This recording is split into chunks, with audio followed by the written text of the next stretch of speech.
Bonjour à tous. Alors aujourd'hui, je vous propose une densité de probabilité un petit peu particulière. C'est pas très difficile, mais on va prendre une fonction trigonométrique pour changer. Donc ici, j'ai défini sur 0π par 1 demi, donc de sinus x. Voilà, on va faire déjà montrer que j'ai une densité de probabilité. D'accord. Ensuite, un petit calcul de proba, un deuxième, et on calculera l'espérance de x qui nécessite une intégration par partie. Voilà, ça nous permettra de travailler ça. On démarre. Est-ce que g est continu? C'est une fonction, c'est 1 demi fois sinus, qui est une fonction de référence, qu'on sait continue, dérivable, etc. Donc g sans souci, g est donc continu sur l'intervalle donc 0π. Ensuite, est-ce que g est positif? On a x qui est entre 0 et π. Donc si on fait un cercle, on se retrouve donc sur le demi supérieur, donc ici, effectivement, sur cette zone, tous les points ont une ordonnée positive, et comme l'ordonnée correspond au sinus, effectivement, on a bien sinus x qui est supérieur ou égal à 0. Ça vaut 0, donc en 0, 0 en pi, et en pi sur 2, ça vaudra 1. Maintenant, l'intégrale. Alors, on a besoin de l'intégrale de 0 à pi, de 1 demi sinus x dx. On a besoin d'une primitive de 1 demi sinus x, donc très simple, on est sur du moins cosinus, donc il y a le demi quand même qui traîne.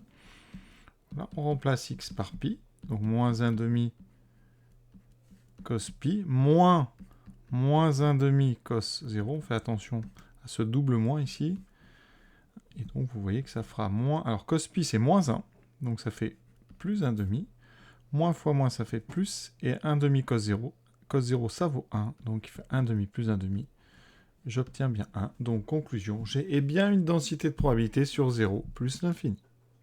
Deuxième question. Maintenant, on introduit une variable aléatoire qui va suivre donc la loi de densité G. Calculer la probabilité que x soit plus petit ou égal à pi sur 3. Donc, ça, c'est un calcul.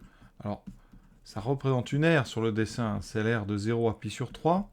Donc, pi sur 3, on a pi sur 2 ici. Donc, on est par ici à peu près. Et donc, ici, il faudrait être capable donc de trouver quelle est l'aire en unité d'air de cette zone-là.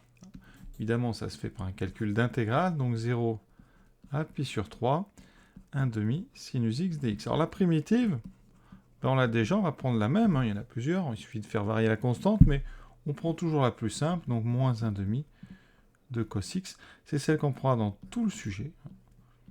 D'accord, on ne va pas s'embêter. Ensuite, moins 1 demi, donc cos pi sur 3, moins 1 demi, donc tout de suite je mets plus 1 demi, cos 0, donc ça fait 1 demi fois 1. Alors cos pi sur 3, petit cercle, pour être sûr de ne pas se tromper, donc pi sur 3 on est assez haut, donc on est sur du racine de 3 sur 2 pour le sinus, donc 1 demi pour le cosinus, donc ici ça fait moins 1 demi fois 1 demi, plus 1 demi, donc moins 1 quart plus 1 demi, ce qui donne 1 quart. Donc ce qu'on pourrait comprendre, c'est que de 0 à pi sur 3, vous avez une aire de 1 quart. Ensuite, par symétrie, on comprend bien, ici, sans le démontrer, qu'entre pi sur 4, donc là on a pi sur 3, qu'entre pi sur 3 et pi sur 2, on aura aussi 1 quart. Ensuite, si on coupe en deux ici à 2 pi sur 3, eh bien vous aurez pareil. Donc la zone, en fait, elle est coupée en 4. 4 aires qui valent toutes 1 quart, donc de 0 à pi sur 3, pi sur 3, pi sur 2, pi sur 2, 2 pi sur 3, et jusqu'à pi. Question 3, déterminer le nombre A tel que la probabilité que x soit plus petit que A soit égale à la probabilité que x soit supérieur ou égal à A. Alors là, par symétrie, on sent bien que la réponse c'est pi sur 2. On va tout de suite le vérifier. Alors, probabilité que x soit plus petit que A.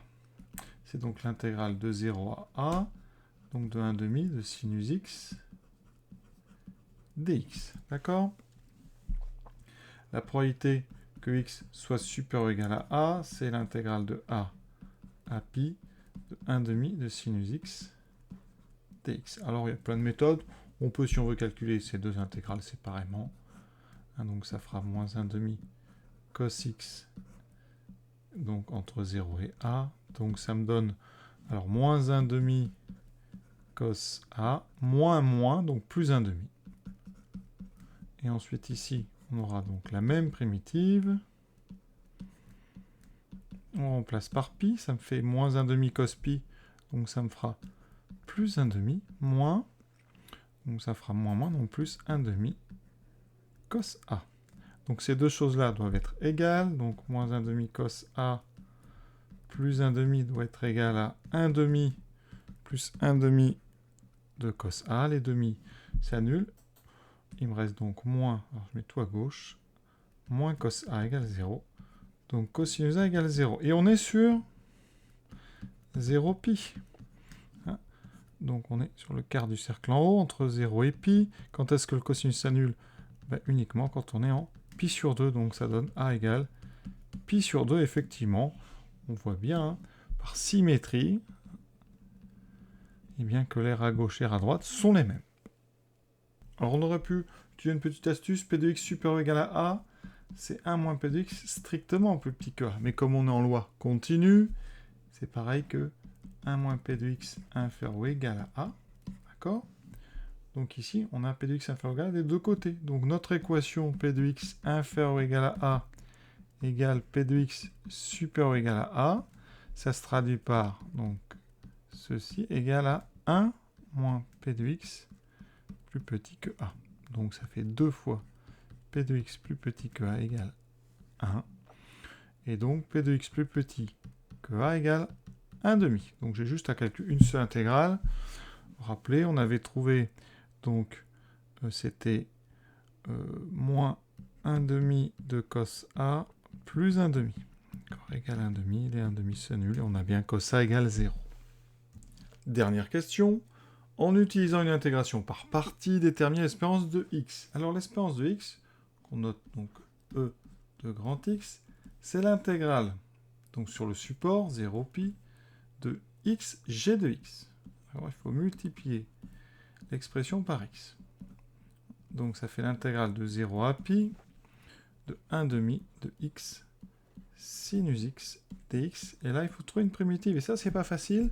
Donc, on va utiliser une intégration par partie. Une intégration par partie, ça nécessite d'avoir un produit. Donc ça, donc c'est mon produit, vous voyez. U de x, ça va être 1/2 de x. V',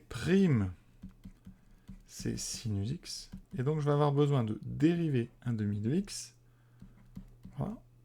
Et de trouver une primitive de sinus. Ça sera moins cosinus x. D'accord? Donc, ça veut dire que U', c'est 1/2, et V, je vais prendre moins cosinus x. La formule d'intégration par partie, je vous la rappelle. L'intégrale de UV', c'est la valeur de UV moins l'intégrale de U'V, avec les bornes qui vont. Donc, pour pouvoir l'appliquer, il faut que UV soit dérivable, que U'V' soit continu. Ici, c'est largement le cas.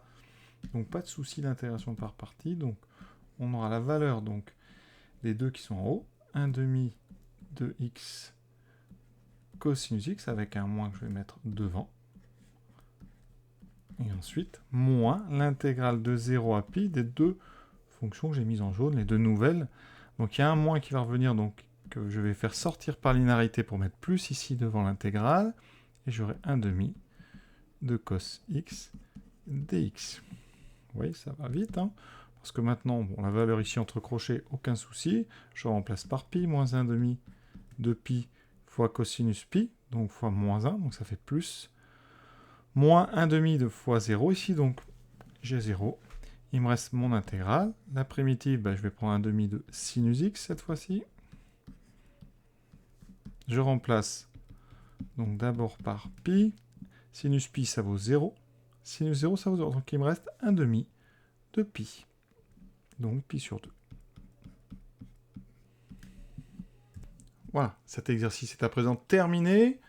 Je vous souhaite une bonne fin de journée à tous.